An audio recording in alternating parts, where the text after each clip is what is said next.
Hello fellow Star Citizens, and welcome to the first of what I hope to be a regular presentation of videos covering the news from Star Citizen. Today I'm going to be looking at the 22nd of January 2018 Calling All Devs presented by Jared Huckabee and using the 5 most popular questions voted on by the Star Citizen community. So first up, question 1 that he asked to Todd Pappy, the live game director at Star Citizen, is buying ships with Alpha UEC still a planned feature of 3.1? To which Todd replied, we're not going to be hitting that in 3.1. The second question he asked, what are the plans for adding Alpha UEC transfers between player characters? Todd replied, that's going to be tied up within the service beacon design. It will allow a contracting player character to offer a cut on a mission that they've taken, or it will also allow them to pay a player for joining them and undertaking some other task. Jared asked an extra question in there when he said, what about the trade windows for sharing things with other players that you see in other MMO games?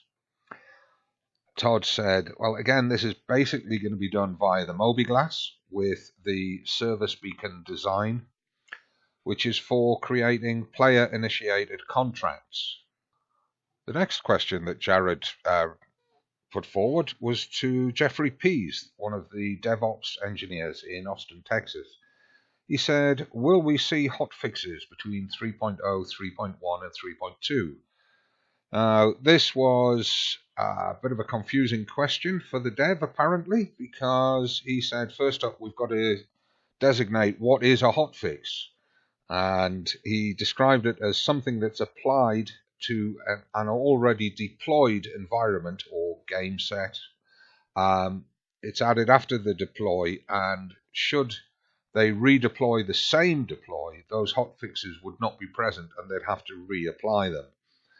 He then went on to say that they've already deployed several, and he listed examples of diffusion gateway, shopping fixes, probability service fixes, which is that governed the interdictions that were not being cleared after the interdiction had been dealt with by the player. It also dealt with ship parent and child status, such as putting a bike inside a Cutlass Black or whatever.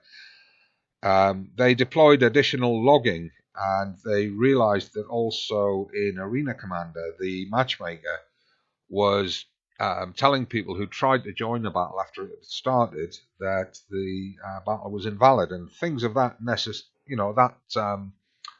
that type of ilk, which were all server-side fixes. And he went on to say that, he repeated what Aaron had said the previous week and said that when a hotfix or a patch is rolled out, it's not necessary always for it to be a patch that is visible to the players via the Delta patcher. Quite often the hotfixes and patches are done on the server side. The fourth question that was put forward by Jared, in terms of being voted by the community, went to Los Angeles Studios' Kirk Tomei, one of the lead tech designers.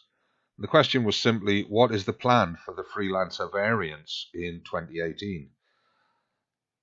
Kirk replied that they are scheduled to begin work in the latter half or the second half of 2018, and the work will be done by the UK team. But that doesn't guarantee that it will be done by the end of the year, but they're going to try to get them out by the end of 2018. He then went on to say that the 300 series, the 300i, the 315p, and so on, are on the schedule for rework this year by the LA team, the Los Angeles team.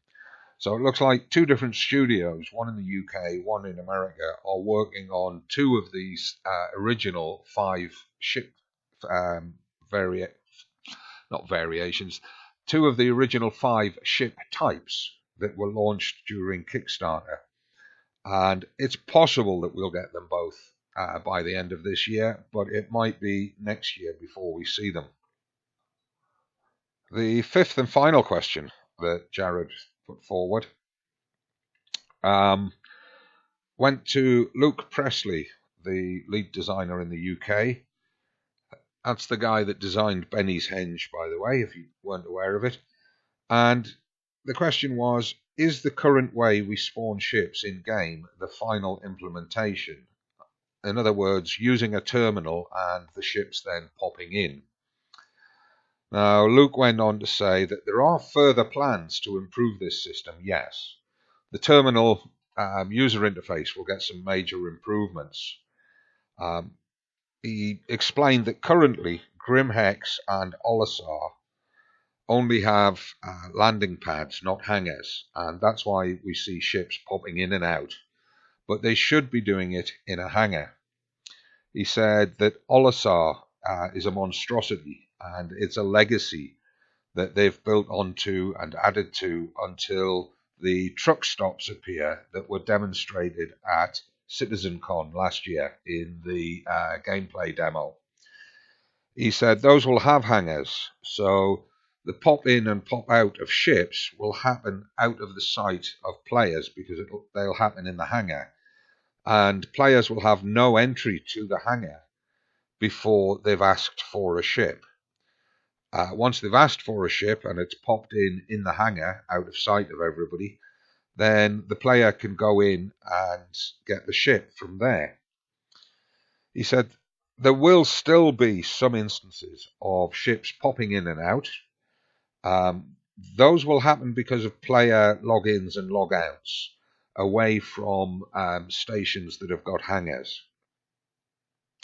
He said, but we won't be seeing them pop in and pop out on pads as often as we currently do once they hit the final iteration of the system. Jared then went on to say that Chris wants mechanics to be as realistic as possible, and therefore this magic teleporting in and teleporting out of ships on landing pads is not something that he wants to persist in the game. Luke said that Olisar's large pads, remembering that Olisar itself is just a placeholder, the large pads will double in size to accommodate ships like the the Reclaimer, and that ultimately Olisar will get a major rework. So that was it. That was all the questions in a summary for Calling All Devs this week. Please give the video a like if you've found it useful. Subscribe to the channel, which helps me immensely. Don't forget to share the video. And please follow me on Twitch and Twitter and Facebook. All the links are in the description for the video. Until next time, thanks for watching. I hope you've enjoyed it.